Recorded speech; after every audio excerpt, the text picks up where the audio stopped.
Welcome to MLM Renegade. This week, guys, the man who is responsible for this podcast getting off the ground, Steve Larsen, joins us. Check it out.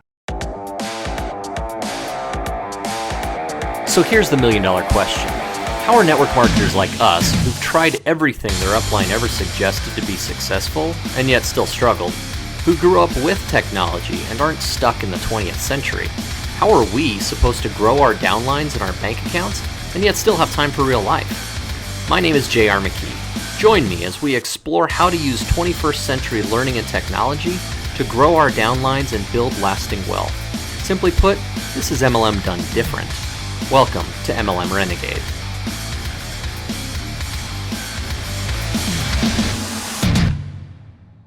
All right, guys, welcome back. Hey, today I am really excited. This interview has literally been more than a year coming. In fact, it's probably closer to a year and a half coming.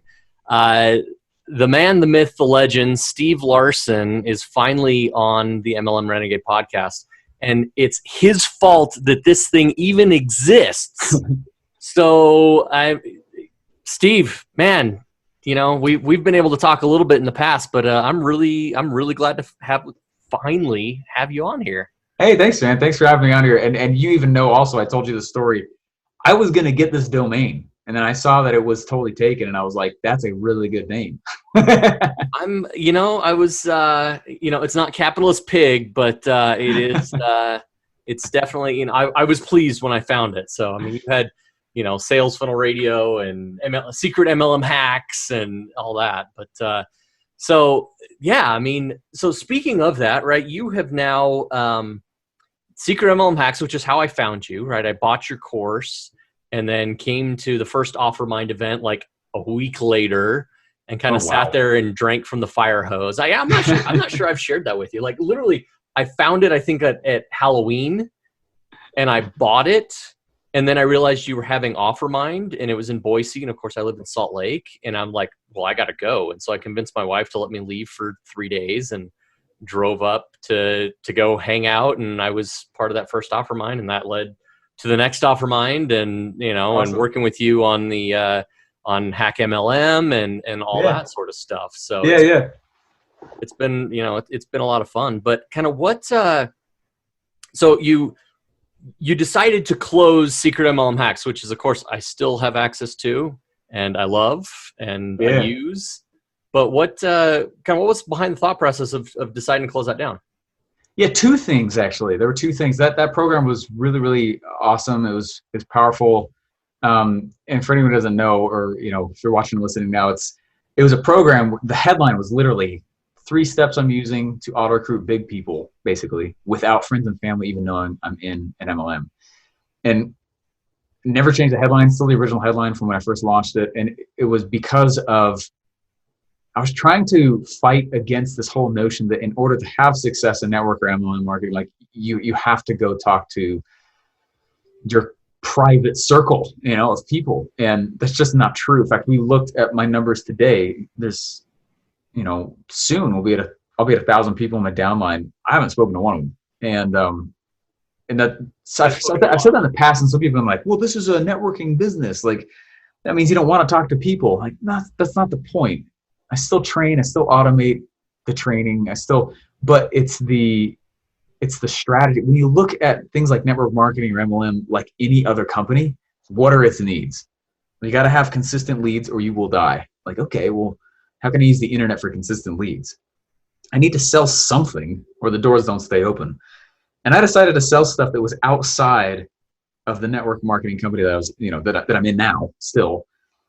But I sold it for the purpose of dumping those profits, an external product that I just made, for the purpose of dumping ads back or dumping money back into ads. And so it was the self-sustaining ads machine that just brought more network marketers in my direction, and we could close them and bring them in, and it went awesome. It's still going awesome. And so I created that, and Secret MLM Hacks was it's kind of like a library. It's a bit of a brain dump of a course. Just like, hey, here's how to do this game like a marketer does.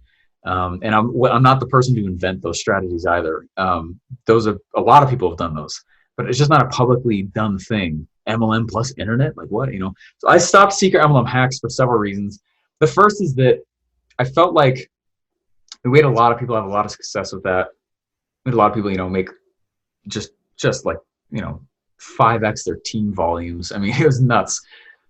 But I stopped it because of several reasons. The first was that in order to have success with the program, you really did need to go through all of the stuff that was in there sequentially. The road to success, I felt like it was a little bit long. It was. And you had to be a sales funnel nerd like myself in order to pull it off. And that's just kind of what I felt. So it was my fear. I mean, it wasn't a totally justified fear. There's a lot of people having success regardless, but it just felt like it was a long road to success. So I was like, I want to remake this. The second reason is that titling an LLC Secret MLM Hacks brings so many issues for banks and Facebook ads, and it's just secret. All right, already not happy. MLM, they already usually don't love it, and hacks is like this is 3 most dangerous words you could combine in there in a single sentence. So it was like we were getting shut down on Facebook ads pretty much every week, and we'd have to go back, find someone who knows somebody to reopen them up. And after like 3 months of this, I was like, we're gonna get the whole account banned soon, like. Because that's how it works. You start to get more and more red flags.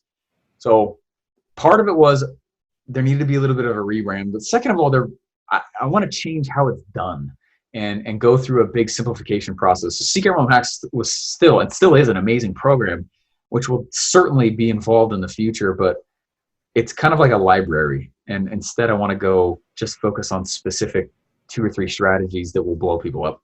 That was kind of why. Okay. And so what's the next thing going to be? It's called Modern Downline. What's it going to be? Sorry? Modern Downline. Modern Downline. Okay. Yeah. Much less aggressive, but still throws rocks. Yeah. Plenty of rocks thrown. What, but when? I know you've got, I know that you're slammed, right? I mean, I'm following what you're doing on a fairly daily basis. And so, I see you're running around like the proverbial chicken with his head off. But what's going on? Like, what's your roadmap? I know you block things out in 90 and 90-day sprints. So what is this sprint, 2 or 3 for the year, or is this sprint in 2021? I'd say it's the end of this year kind of thing. Yeah. Yeah. We're in the middle of tweaking and launching and fixing a few other things that I've wanted to have out for a while. So it's more about time. Not that we won't do it. In fact, 2 hours ago, we just had a meeting about it. So to figure out some more aspects of it. So it'll be at the end of this year. Okay. Yeah. Awesome. That's killer. I'm curious how you did your and switching tracks, like, right. I mean, I can fanboy here for a minute, but you did your final offer summit. Right. And I got to watch that. In fact, I'm proud to say I actually had a video. I was an ad for you. So yeah. And but how did it go? Super, super well. And it's one of the reasons I don't want to launch Modern Downline until we can pull off a summit. So what was cool is like I realized that a summit is a good noise generator. And so I was like, well, if I go get a whole bunch of people in the network marketing industry who want to come in and teach modern tactics, that'd be a sick summit. So we're already in motion towards those things, but I'm a huge fan of launching things off the back of noise generators. And so we're already moving. So anyway, that's what we're doing. That's the reason why. That's the real reason why. There we go. That makes sense. Yeah. That gives me some idea as well, because I'm going to be launching a more in parallel with you, I think, in a lot of ways. I've got MLM Sales Academy that's coming up, and that's going to be my, as I'm working to that, because that's what I do, right? I'm a sales guy. That's so trying to do that and morph in some of those, but more the actual the science and the art, frankly, behind the selling. So I love it. Yeah, it's a good piece. So COVID-19 hits us all this year, which totally kind of sucks. I mean, a lot of us say we work from home, you guys included, obviously. What has it done though for your event in San Diego that's coming up in September that we're looking forward to? No change. Still happening. Okay. Luckily, honestly, because I think it's just luck. It's on the tail end of all this, so it's not part of it. So, So still planning on it. And what date is that again? Oh gosh, it's September, I think 17, 18, 19 Okay. in San Diego. And if it turns out that we can't, we'll still do an event. It'll just be virtual instead. I have a lot of buddies that have pulled off their same event just in a virtual fashion and works great. So Yeah. either way is awesome. Do you feel like anything gets lost in a virtual event? Like I've been a part of some of them, and like it's not the same buzz. It's not the same. Distractions, like, yeah. But if you got to do it, you got to do it, right? You got to do what you got to do. And the way that I launch and sell them anyways, I always make sure that as I step on stage for the first time, I'm already at break even. So regardless of what happens, like, yep. I at least can get good content for future things out of it. That's kind of how I look at it. So if it turns out that it's like not awesome financially up front, I'm sure it'll be fine in the back. Yeah. So as you're doing all of this with your, as you're, like you said, your downline's about to, almost to 1,000 people. And you're, like you said, you haven't talked to any or very, very few of them. Freakishly passive. Like, I know it's not millions of people like some of it, but the way that I've done it, I think is the most impressive part. Yeah. And are you guys still drawing? I know for a time we were drawing, 3 to 5 new people a day that were popping in through the funnel. Is that still happening, or is that slowed down? Well, I stopped Sales Funnel Radio, I stopped Secret MLM Hacks Radio. Mm-hmm. Content creation is one of the easiest lead gens ever. So it's slowed down a little bit, but it's still happening. We get apps like crazy still, and they come in these, I don't know what it is, but they come in spurts. Mm-hmm. And I got to ask this, he's the CEO of another MLM that I'm in now, and I said, hey, what's like the number when I get so many people? When can I stereotypically expect it to snowball and start to grow on its own? And he said 500. He said once you get typically about 500 to maybe 1,000, depending on the quality of the individual, if they want to really build. Typically at that point, that's when it'll pick up and start growing on its own and become like an actual asset for your life, kind of thing. So, which is totally what I've seen. I was very aggressive on vetting out lots of people for the first year. Yep. And then after that, I got a little bit more lax on whether or not I'd let them in, and which was really good because it gave me a strong base of the type of people I really wanted to be, who were builders, who wanted to grow far and go the distance. And then as they've started turning on some of the strategies and things like that, as I've shown them, that's really it's worked. It's really cool. Yeah. So, yeah. So, and I know we don't have a ton of time, but I did want to ask, I mean, you're the offer creation king, right? I mean, that's where you've planted your flag. That's where you want to be. And as Russell Brunson's launching his category kings, I think you've got your eye on that singular spot. Now, the fact that you guys are buddies, you sat shoulder to shoulder for years, let's call it what it is. You've got the inside track. So I'm still going to pay him $250,000. $250,000, huh? That's how much it is to get in. When I left ClickFunnels, he's like, just come into the circle. I said, no, I respect the purchase. I will pay you full price because of what it means. So I've not gotten a free ride at all. Well, and that much I know. I mean, because, and you're right, because when you say respect the purchase, like people will pay attention to what they pay for. Yeah. And if you get something for free, it could be $1 million worth of education, and they don't pay anything for it. They won't do anything with it. Yeah. And that's why Secret MLM Hacks was $1,000. I mean, it's enough to be significant, but not enough to like hamstring you for life. Right.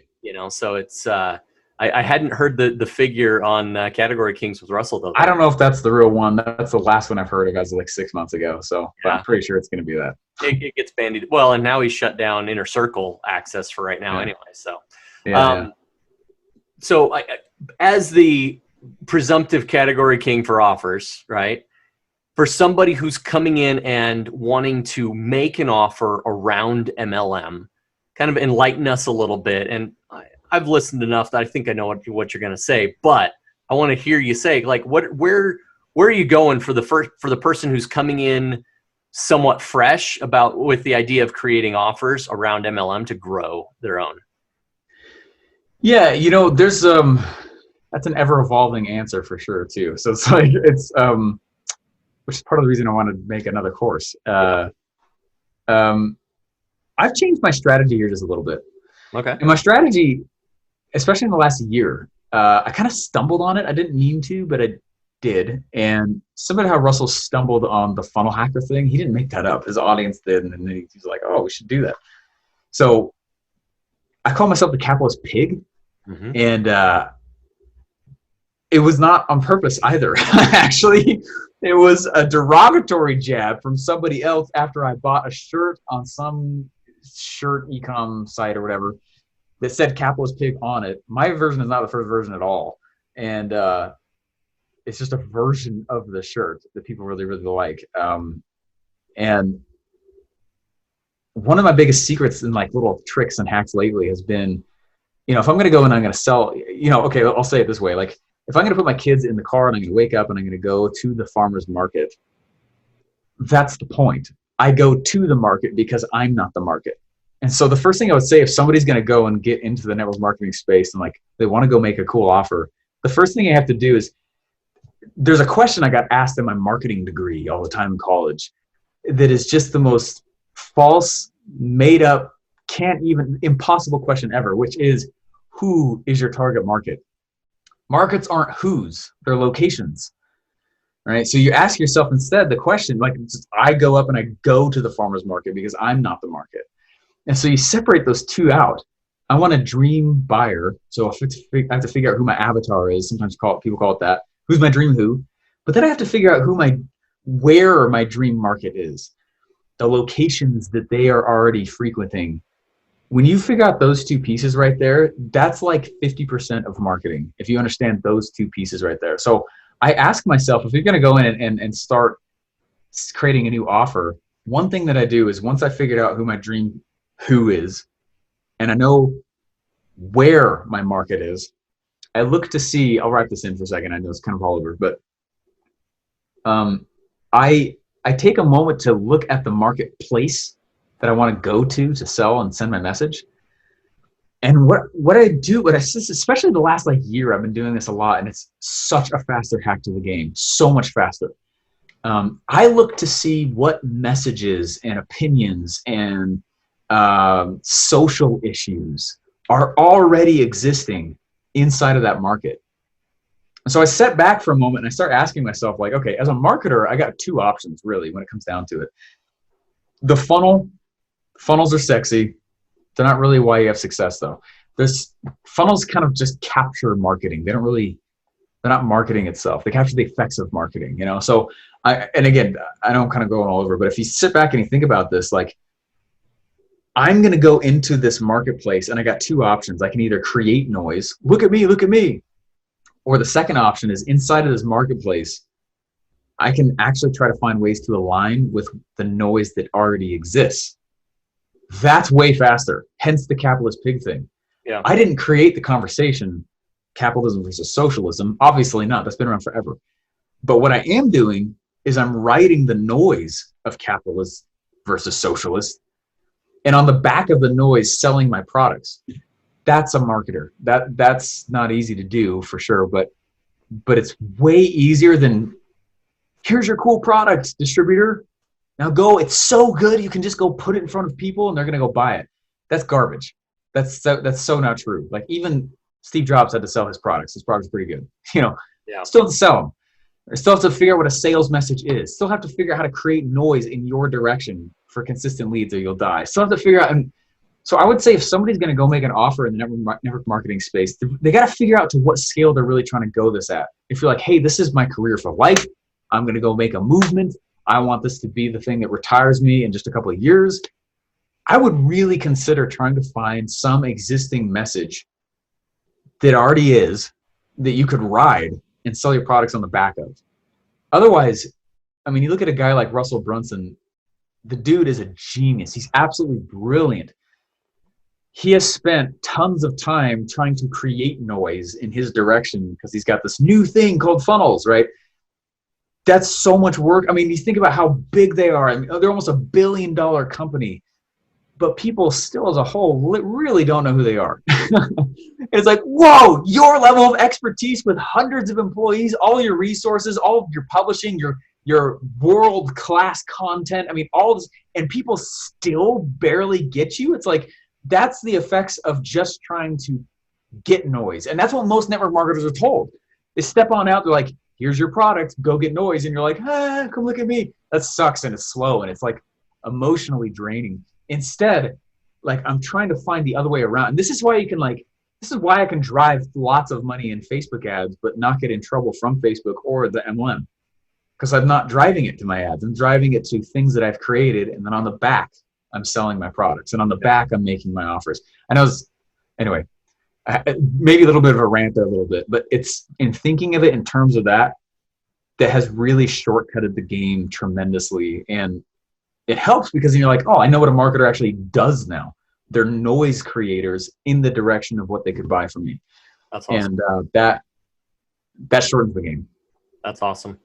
All right, man. Well, I know we're up on time. You're a very busy guy. So like I said, this was a year and a half in the making, but any kind of parting shots that you want to, I want you to make sure you get your time here. You've got something to offer.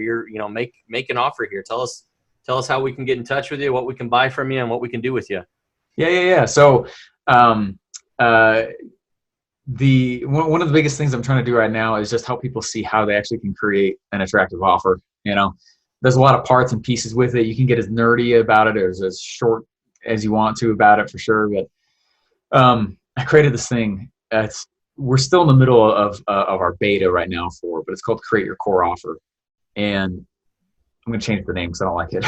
But the network marketers, though, I think they would enjoy it only because what it teaches them to do is identify what's wrong with the products they sell, because there's flawed. Every product is flawed.